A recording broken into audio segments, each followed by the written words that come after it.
যে অনেকদিন আগের একটা কথা আমি আপনাদের বলে ফেলি, অনেকদিন আগের কথা। আমাদের মরহুম মৌলানা এলেম বক্স সাহেব কথাটা বলেছিলেন। বলছে আমার দাদি আমার নিয়ে গেছে সভা শুনতে। কার কথা বলেছি? বলছে আমার দাদি আমারে নিয়ে গেছে সভা শুনতে। কোথায়? ওনার বাড়ি জলসের সভা শুনতে নিয়ে গেছে চাঁপালি মাদ্রাসায়। চাঁপালি মাদ্রাসা বহু পুরাতন মাদ্রাসা। এখন মাদ্রাসার সভা মানে আলেমেরা উঠে এলমের ফজিলত বলেছে। এলেম বক্স তখন একে তো নাটা মতন ছিল, আবার বাচ্চা মানে তখন ছটফটে তো হবি। দাদিরই মেয়ে মহলে বসিয়ে এনে দে, দাদি আর ধরে রাখতে পারে। এলেম বক্স সাহেব তখন এদিক ওদিক বাচ্চা ছেলে টোটো করে ঘুরতেছে।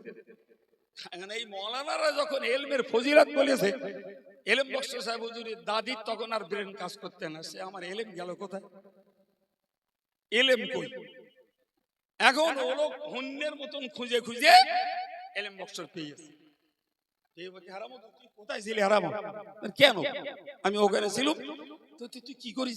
কেন? শুধু এলেমের নাম করতে তুই কি করিস? হারাম।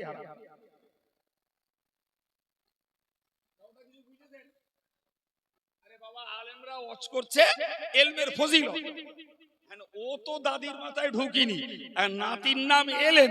এখন মনে করেছে ও নিশ্চয়ই কিছু করেছে, যে বলছে ওঠে সে এলেমের নাম করে। এই হচ্ছে আমার মায়েদের অশোনার বাস্তব অবস্থা। ভুল বললু মনে হচ্ছে?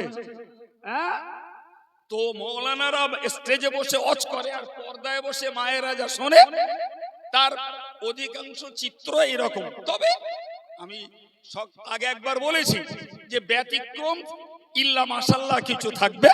কিছু মহিলারা কান পেতে শোনে, তারা সেগুলোকে আমলে পরিণত করে, কিন্তু সংখ্যাটা কম, সংখ্যাটা কম। আমি মালদায় জলসা করতে গেছি,